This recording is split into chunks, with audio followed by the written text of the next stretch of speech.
What is up, everybody? What is up, everybody? Today, we're going to be talking about how to deal with frenemies, the toxic relationship you can't drop. Yes. The long-awaited topics. This is one that comes up over and over. How do I deal with my frenemy? Right. I love this term because it just kind of says what it is, right?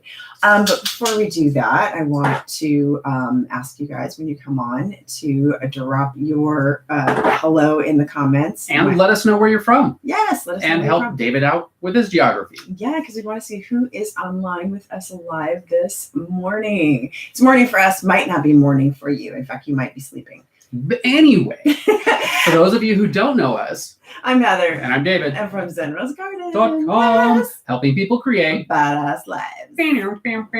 So we have been talking about self-love a lot this month as we are gearing up for January's self-love 7-day meditation challenge, which we'll tell you about more at the end of this live. But we want to ask you a question, and I want you to tell us in the comments. Have you ever suffered mental or emotional anguish because of a frenemy? Let us know in the comments. Yes. And while you're doing that, I wanted to say what's up and good morning to Stephanie, to Nancy, to Holly, Chelsea. Thanks for joining us. Yes, Debbie from Turlock, California. Thanks for joining us. Yeah, we're excited to be here. So let us know in the comments if you've ever suffered any mental or emotional anguish because of a frenemy. Yes. And we're going to get into what that is. So what is a frenemy? So friends.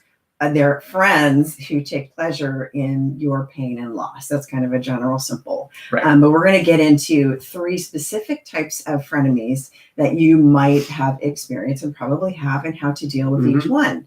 And then we're going to give you a bonus round of a few quick tips on how to deal with frenemies in general, because I'm going to tell you right now, there's no one quick fix. Right. And if you stay to the end, we've got a few secret weapons that are going to help you take your badass life to the next level. And Zen Rose Garden, we are always about giving you tools, reliable, real, usable, real world tools to help you in your life. Real. Yeah, I had a conversation with a friend the other day who's like, I just, I spend time oming and being in the bliss, but my shit is still there. I feel like I'm just putting rainbows on top of shit. And I'm like, that's because you have to shovel the shit first. And then shit rainbows. Then the om works a lot better. So that's what we're about, is like, let's get rid of that so that all of this nice stuff works a lot better. So I want to ask you another question. We want to make sure that you guys are in the right place, that you're on the right video, watching the right thing.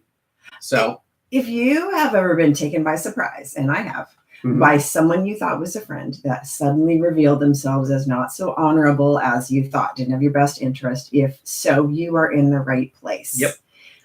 If you, now you don't need to be here, if you've never in your entire life had to deal with any drama, jealousy, if you've lived in this perfect bubble and your relationships, friendships have always been perfect, in that case, you need to be teaching us some stuff. Yeah, you don't need to be here in that case. So let's talk about frenemies a little bit. And different types. So the frenemies can take a lot of different forms. They can show up in different ways. Like I said, there's no like one quick fix, but we're going to give you some general strategies on how to deal with them. And feel free to share your experiences in comments with us, because that gives us more direction on how to make more and more relevant classes for you guys. And videos. So type number 1 I want to talk about, we're going to go from like kind of the easiest to deal with down to the most difficult to deal with. So type number 1 are involuntary relationships, right? These are people that are like the third tier that just kind of tag along because they're part of a circle of friends, maybe family, different groups or teams, or maybe even work that you belong to. And you're kind of put in a situation where you just kind of have to be friends. Right. That you have to be in association in some kind of association. So if you could break off this relationship, you would, but if you did, that would impact the other relationships. So it's like you're in this kind of strata of people. You can't just break the relationship off, whatever group. It would harm you. It would harm your job. It would harm your place on your baseball team or your family even. So this is a hard one. So what do you do? What do you do in those kinds of situations? So number 1 is communicate rather than avoid, because our first primal instinct with a frenemy in a group we have to be in is take out is to avoid. Right. But here's the thing that makes it even worse if you don't communicate on some level. How you communicate is important. Mhm. But if you don't communicate, this person might, who is your frenemy, they might be acting badly towards you or snotty or whatever because they might have gotten it into their head that you don't like them because you're avoiding them. So you're giving them some kind of signal that something's wrong. So they're creating a story in their head about it. So as you don't communicate and show yourself in a certain way that's, positive, those stories in their mind get bigger and bigger, and they react to those stories that may not be the actual situation. So here's the way to communicate with the person. It's kind of might feel shallow to you if you're a person that likes to deeply connect, but you need to communicate in a friendly kind of way. How are you doing? Nice to see you. Just keep the communication open. The communication should not ever be gossip. Right. With the frenemy that's in an involuntary relationship, because chances are they're already prone to creating a story around behaviors. So, and also for some people are prone to seeing gossip as knowledge, and knowledge is power, and don't really care about the relationship that you have and might share that gossip or knowledge with other people to promote their status in a pack. So that's the kind of strategy you have. It's the safest strategy. You shouldn't really be gossiping anyway, but especially not with these kinds of people. Right. And also I want to tell you there's a difference between venting and gossiping, right? The venting that we do with our inner circle of friends that we really trust is kind of us getting stuff off our chest. And with these kinds of people that we're talking about, the involuntary relationships, involuntary friendships, be cordial, be amicable. You don't have to go deep. You don't have to try to change their mind. You don't have to even try to get them to like you. But if you don't communicate and if you avoid them, it makes the situation bigger. Right, because you're reacting some kind of way, they're reacting some kind of way, and no one talks about it. You don't have to talk about that. You just have to communicate in a nice general way. Right. So if this person is strategically important for your life, like let's say you need to have this relationship because of your status at your work, consider the strategy of keep your friends close and your frenemies closer. Right. So again, you need to get past your initial need to avoid. So the biggest thing in the involuntary relationships that messes up frenemy relationships in that circumstance is that your first impulse is to avoid them. So if this is making sense to you, drop some likes on that button, that like button, hit that like button. And if you want more, subscribe. We've got lots of content coming up. And yeah, we love being a part of all of you. It's a part of all of you. A little bit creepy. So type number 2, long-term frenemies. So we're getting from simple to more difficult as we go on. So long-term frenemies, these are friends that you're keeping around because of the sheer length of history you have together. Right. What's happened with this kind of frenemy over time is that you've kind of gone different paths, but you keep that friendship intact just because of the history. And you feel like some kind of a turd because you want to end the relationship, but you can't because it's a long-term thing. You might not even have the same friends or circle of friends anymore. Right. So let's talk about the long-term element of this and why we hold on to certain friendships longer than we need to. There is a concept called sunk loss bias. And this is usually for economics or things like that, but it also applies to friendships. So when we've invested a lot of our resources, a lot of our time, a lot of our energy, maybe even financially into something, we're afraid to let it go because there goes our investment. This friendship may be an investment that needs to be cut. But if you hold on to it, you're holding on to it likely because you're afraid of letting go of something you've invested so much time. Maybe you've got 10 years in. You don't want to let go of 10 years because now you're going to have to rebuild that with somebody else. But the resources that you reclaim by letting those types of friendships go, you have much more resources to invest in those people who are valuable to you. So if there's anyone on here listening to this live, YouTube, Facebook, wherever you are, if you are a member of the Ladies Coach or the Ladies Coach or anybody involved, we did a podcast with Crystal Funches of the Ladies Coach about friend breakups. Yes. So if someone could drop that link in the comments, if not, I will find it and put it in later. We'll drop it after, right? More, it's a whole hour on. It's more in depth on what to do with friend breakups, which is frenemy breakups at this point. Right. So what to do with this kind of frenemy? It's not about a big bust up, breakup, dramatic ending. Consider giving the person the fade away, because the fade. It's not a haircut. Right. I mean, when friendships and studies say over 2/3 of friendships that end, it's more about the fading away and drifting away, and that's okay. But the problem comes when you're like, oh, I better call them because I need to invite them over. I need to do this, when it's really not a relationship that is working for you anymore. And consider that you may have been the one investing more of the time sustaining that relationship. And I'm not talking about long-term friendships that work. I'm talking about long-term friendships that you're just keeping around out of duty, but have become more dysfunctional over time. Yes. So you know what I'm talking about. I'm not trying to tell you to like clear out, all your friends you haven't talked to.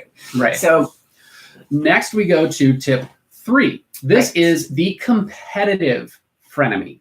So type number 3 is the most difficult to work with. It's the most subtle. My favorite all-time classical competitive frenemy is Iago from Othello. That guy messed some stuff up. He was like really insidious. So I've experienced this in my own life, where with a couple of different frenemies who were maybe considered my best friends at the time, right? So it's you find out later that they've been jealous of you all along. Yeah. And it comes out in different passive aggressive ways, like, oh, wow, these kinds of things. So I know you've all got your stories. I'm not going to get into mine, but the competitive frenemy is the most difficult, because it's usually this is the person who we consider a friend.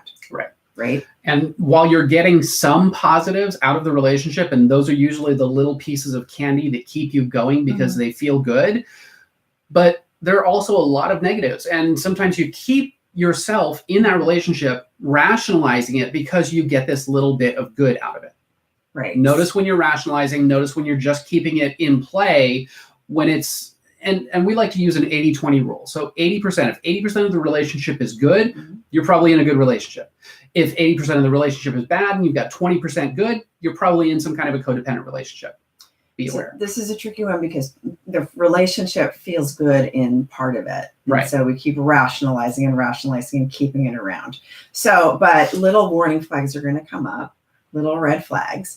And here's the thing to do with the competitive frenemy. You first determine what the competitiveness is. What the nature of the competition. Is the competitiveness a positive thing or a negative thing? Sometimes it's a positive thing, right? Like I'm going to race you to the top of the hill, then let's go get some breakfast. Sometimes that competitiveness is a positive thing, and you're just perceiving it as a negative thing. You got to check yourself first. Am I just reacting because I'm just getting too, in my head about it? It might be you.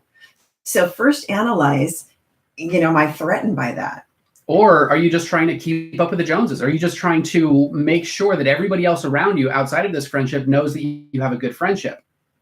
Right. Oh, so is the competitive keeping up with the Joneses from the friend? Or are they trying to, you buy that car, then they buy the same car? Right. So if they're, if they've got that, if that competitiveness, recognize if it's a healthy or an unhealthy competitiveness. Right. Okay. So if it's healthy, no worries. You're good. You're good. If you start looking for it, you might find it when it's not really there. Right. Because we see things that aren't there all the time. So one of the biggest ones is paying attention to passive aggressive comments that come into play. So when you're talking about something that's good and they throw a dig in, or they throw some kind of a, oh yeah, but blah, blah, blah, blah, and start talking more about themselves. Sometimes passive aggressive comments can be humorous. Sometimes it's a person's sense of humor, But if it continues as a pattern, then you got to recognize, what that is. Is there really some underlying thing? And passive aggressive comments are basically the person has some sort of anger, jealousy, resentment, and they can't directly say, hey, I'm jealous of you. They don't feel safe enough to express their anger, their aggression in a positive fashion, so they do it underhandedly. So they do a little passive aggressive dig. I remember I had a frenemy breakup that just happened and I didn't even realize. It was like, came out of blue. I had a note from a friend that was like, well, you should know what's going on with me, but you don't, fine, you should know. Like, I'm like, I don't know. You should read my mind. I actually don't. Got really angry with me over time because I wasn't seeing something I should have seen. Right. So passive aggressive comments are a big red flag. So what happens if they say something hurtful to you? And this is when the competitive frenemy can kind of explode a little bit. When that competitive frenemy says something hurtful to you, don't run away. Again, all of these strategies are not to avoid. Speak up in the moment if your frenemy says something hurtful. Hey, that was kind of hurtful and messed up what you just said. Address it. And because here's what's going to happen is either the person is going to go, oh, you know what? I am totally sorry. My bad. I did not intend for that to happen. Or it's going to it's going to dig things up. It's going to bring things closer to the surface. But by keeping silent, you're not presenting that opportunity for the situation to improve or become more clear. And sometimes that becoming more clear means that it's going to part ways. So you can't control what they say, but you can control how you respond. Talking about the elephant in the room if they say something hurtful. Don't, and you're also creating boundaries about what happens in the future. Like, it's not okay for you to say hurtful, passive aggressive stuff. If there's a passive aggressive comment, sometimes passive aggressive comments are said because they're safe from the retort back from you. Address it. Be like, what did you actually mean by that? So I'd like to talk about it, but don't do it in an attacking way. So the important thing is to stick up for yourself in a non-violent, non-attacking way. Like, what did you say? You're not trying to start a rumble here. So not attacking, not hyper defensive, just from more matter of fact. Right. So you know what? That really hurt. Matter of fact. So can we talk about that? That kind of communication when something happens in the moment, for you not to run away to avoid, but say, hey, what do you mean by that? It's going to open up and clarify the relationship and give you more clarity on whether or not to move forward with the relationship or give them the fade. Right. So basically, in a wrap up for this type is when you recognize the behaviors, start to limit access to information about whatever projects you're working on, other relationships that you have. Right. Start to not disclose as many details with this person and see how they respond and react. We're not trying to put the relationship into fight or flight. The important thing is not to put it in fight or flight. The important thing is to see how it unfolds. Yes. Because these are tricky situations. Relationships that become toxic may have a possibility of becoming healthy again. But that means you've got to communicate and call stuff out when you see it. And you've got to approach it from as neutral of a space as possible. Okay. So if you're in a reactionary state and you're reacting to this person, how they're coming at you, it's really difficult to speak up because you're going to become the aggressive one. Right. Don't be the drama queen. Don't be the drama queen. If they're being the drama queen. Be as neutral as you possibly can and handle the situation in as neutral a way as you possibly can. So we're going to give you a rapid fire round in just a second, but I want to ask you a question. Full disclosure. Have you ever been the frenemy? Ooh. I'm going to raise my hand because I've been that bitch. Yep. Not for a long time. But the important thing is to forgive yourself if you have been, and practice some self-love, because we've been talking about self-love a lot. And Frenemies is really about the self-love that you give yourself and who you surround yourself with. Are you surrounding yourself with just yes men, or do you have a bunch of frenemies around you? But the important thing, if you've been the frenemy, is to look at your own insecurities. Right. So if you look at your insecurity in that relationship and you can kind of look back in your past and go, I see why I did that. Yeah. I see why I did that. I was jealous. I was gossipy. I felt like I needed, power through, spreading this information around if it was a gossipy thing. So forgive yourself, right. Love yourself, and improve yourself. That's all you can do. because it's not about whether you've ever been this negative individual.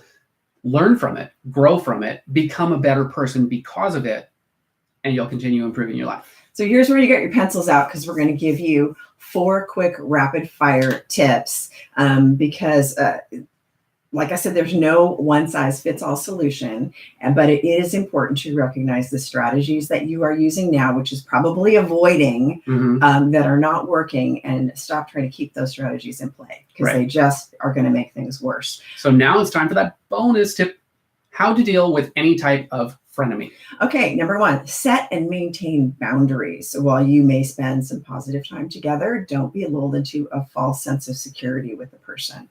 Boundaries. Number 2, keep your cool. Maintain a level head. Be as neutral as you possibly can. Don't gossip. Tip number 3. Bonus tip number 3.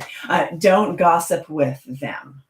You know, I had a conversation with Rachel, our yoga teacher from Zen Self-Growth Academy this morning, and she was telling me about 2 friends she had in the past that would gossip with her about each other, and it would just come back and bite her in the butt. Like, they'd gossip about each other, and it would, you know, so don't gossip with frenemies. And number 4, keep your friends and your frenemies separate if at all possible. Right. So, and you know that saying, one bad apple spoils the whole bunch. Yep. Don't put a frenemy into the mix with your real friends, your healthy friends, until you gotta kind of put them in like quarantine, the self-contain frenemy, them, until you figure out what's going on with them, because it could really leak out and toxify some of your healthy relationships. Yep. So it's as much a responsibility as the toxic frenemy. Right. So if you're keeping them around and avoiding them, you're only contributing to the problem. Right. So you got to put them into, and this is all human relationship strategies anyway, right? Right. Okay. So you just learned how to deal with frenemies. Now it's time for that secret weapon. We want to know where you are in your self-growth journey.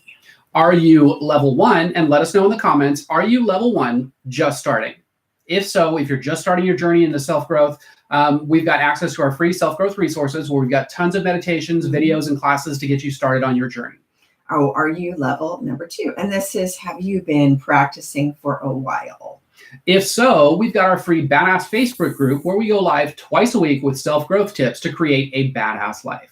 Or are you level 3? And this is my favorite. Are you ready to level up your game?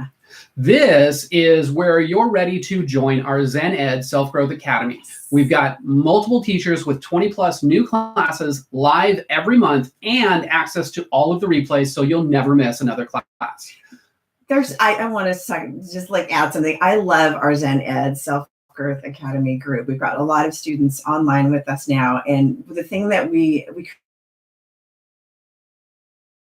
because we wanted a live interactive place where you could ask questions to your teachers. You have access to them after the class is over. Right. You have other people who can support you if you want, or you can just watch classes on your own and on your own time. So we love it. It's so much fun. We also have a bonus. We are getting ready to do a 7-day meditation challenge on self-love starting January 2nd, 2019. Yes.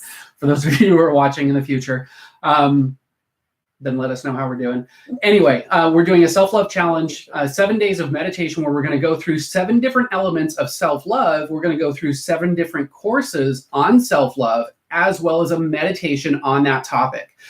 So all of these links are in the description to get started. Click all of those links or any of those links that fit you to get started. And that's it. So if you like this video, hit that like button. If this video helped you in any way, please share it with a friend, because we can all use more friends. Yes, real friends, not frenemies.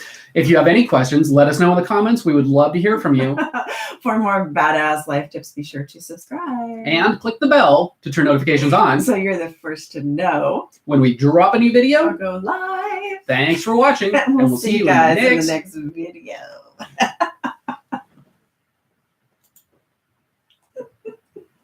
You guys have a good day, a beautiful day.